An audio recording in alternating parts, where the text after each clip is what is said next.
What's up? My name is Nick Maurer. I'm with Core Perform Light. Put together a video today for you through MyFitnessPal, showing you the ins and outs of how to set it up, how to set up goals, how to track the food, and even how to track alcohol.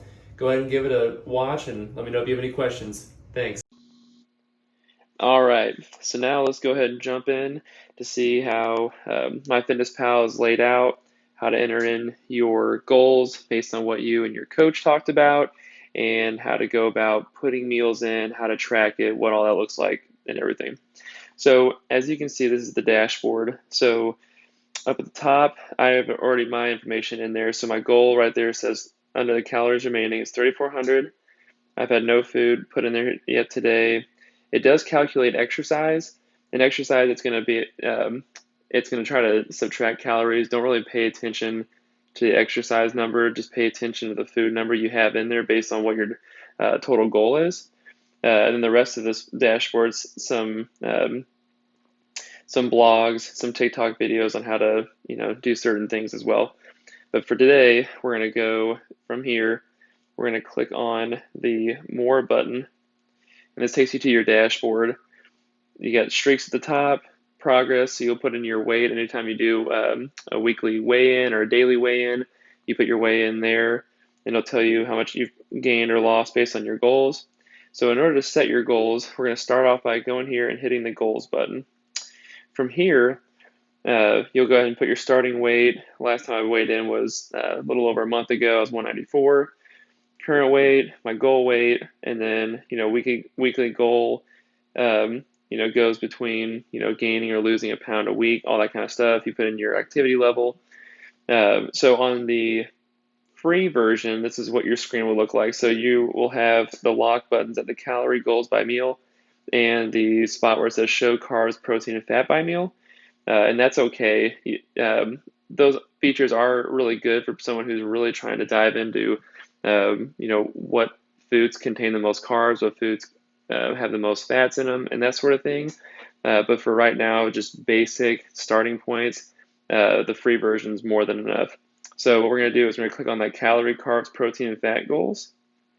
From here, so me and my coach, we put together that I needed about 3,400 calories to eat a day in order to gain a half pound a week on average. So for me, I have 3,400 calories here, and then what that makes up is carbs, protein, and fat are my macros. So based on my goal, I wanted to do 40% of my total calories as protein. That's how that is. Carbs I want at 35% and fat at 25%. And if you look, 35, 40, and 25 down here below is a total of 100. So that's how my daily goals will look. So that's how we put in the goals. That's how all that's determined. Whenever you go on MyFitnessPal for the first time, they will have some predetermined macros for you, but I strongly encourage you to get with a coach and figure out what macros work best for you and what you're trying to do, and then go on from there. So let's go ahead and jump in to see how we add food. So what we do is we click on the calories remaining button. It takes us to the whole day's worth of meals. So once you start using this app, it starts knowing how you use it, what you're typically putting in for each meal, and it makes it easier. So like right here, it says under breakfast, it says add yesterday's breakfast, go and swipe right to add meal. So I can go ahead and swipe that, and it shows exactly what I had yesterday: 6 eggs, 2 pieces of turkey bacon. So, and then if you look at the top, that's 430 calories under the 3,400. So I have 3,055 left. So then, so let's go ahead and move on to lunch. So I'll go ahead and add food. So you'll see your history here, all the foods that I've put in at one point or another for lunch. But in this case, let's go ahead and throw in, let's say I had a steak. So why don't I just put steak here and see what pops up? So steak, the very top one, when it has the little check mark next to it, it means it's been verified. So a lot of times I use those over ones that aren't verified. But I'll click that, and you can see here, so if it was 4 ounces, and a lot of times you'll want to get a scale too, because the serving size is a big difference. So say I weighed my steak raw in ounces and say it was a 10-ounce steak. So I would switch this over to ounces, and then I would go down to number of servings and hit 10, since I had 10 ounces, and that recalculates it, showing that's 475 calories, 25 grams of fat, 60 grams of protein. Once I'm done, I hit the check mark. And then if I had something alongside of it, like a roll, I'll put roll in here. And sometimes these can be pretty generic. A lot of times, if you're at a restaurant, it's gonna be pretty generic anyways. But um, for example, like that roll, that wheat roll, a lot of times that's gonna be what you have at a restaurant, or a Hawaiian roll if you're, at a picnic of some sort. One roll, one. You can, a lot of times the serving size is either a container or the roll itself. So go ahead and enter there. And so that's kind of how, all that works as far as tracking goes. Now, when it gets to alcohol, for example, so say you're out and, we'll go ahead and do an example of what it looks like to eat out and also have an alcoholic beverage. So say for dinner, you and, a friend or a loved one or whatever are going out to eat, and you're wanting to go to a restaurant and have, let's go ahead and do a cheeseburger. So, the easiest way to do this, in my experience with a cheeseburger, is you can either, sometimes you can type in, if it's a fast food chain, you can type in Wendy's Baconator,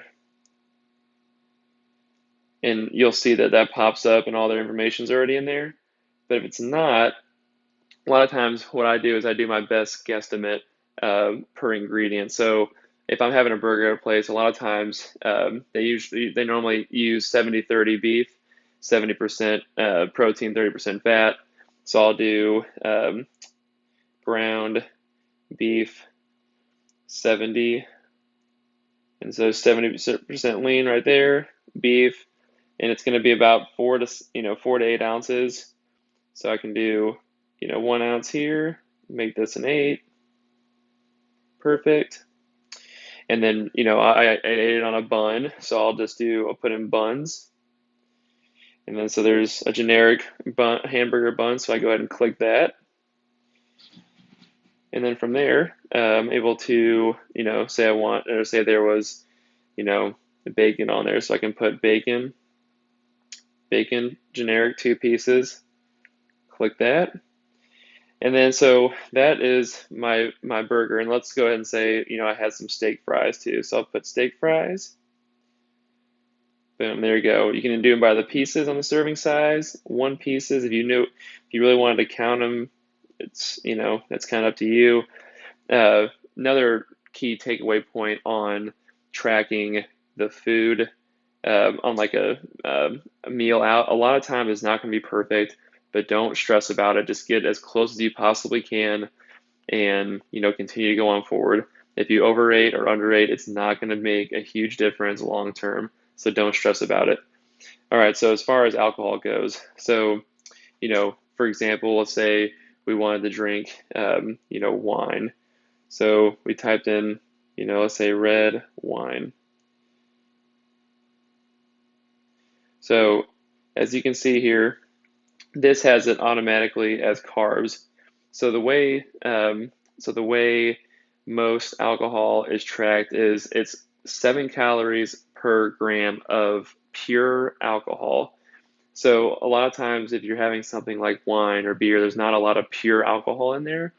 So a lot of times you'll have to kind of get as close as you can through the calculator on there. But for this, for example, if you had Malbec red wine and it was 6 ounces, say you had 2 glasses, that'd be 9 carbs. So that's kind of the easy way to go about it as far as tracking alcohol goes. And from there, that's once you get done with that, your day's over at the very end. You can actually click back on calories remaining. And actually, there's 3 different views you can see. So you can see calories. So you can see how many calories you had per meal, breakfast, lunch, dinner, all that. And the total calories, net calories, and goal. You can look at the individual nutrients, so how much protein, carbohydrates, fiber, sugar, fat that you have. And then what I like to see a lot of times with my clients and also my coach likes to see is the macro page. So the macro is going to break it down real easy between carbs, fats, and proteins. So just a little reminder, carbohydrates, every gram of carbs that you eat, it's 4 calories. Every gram of fat you eat is 9 calories, and every gram of protein is 4 calories. So all this is showing you that your total calories for the day is just a real simple math problem added up, and that gives you your whole daily calories. But that's pretty much it as far as MyFitnessPal goes. Also, one more thing to note, as far as weighing meats, you're going to want to weigh those as raw, not cooked. So what I mean is whenever you get, if you're cooking something at home and you'll get a pound of beef, for example, and you cook all that up and you divide it by two portions, more than likely when you put them on the scale, it's not going to show that you have 8 ounces and 8 ounces. That makes the 16 ounces over 1 pound. It's going to Once it's cooked, it's going to be more like 6 ounces of cooked meat versus 8 ounces of raw meat.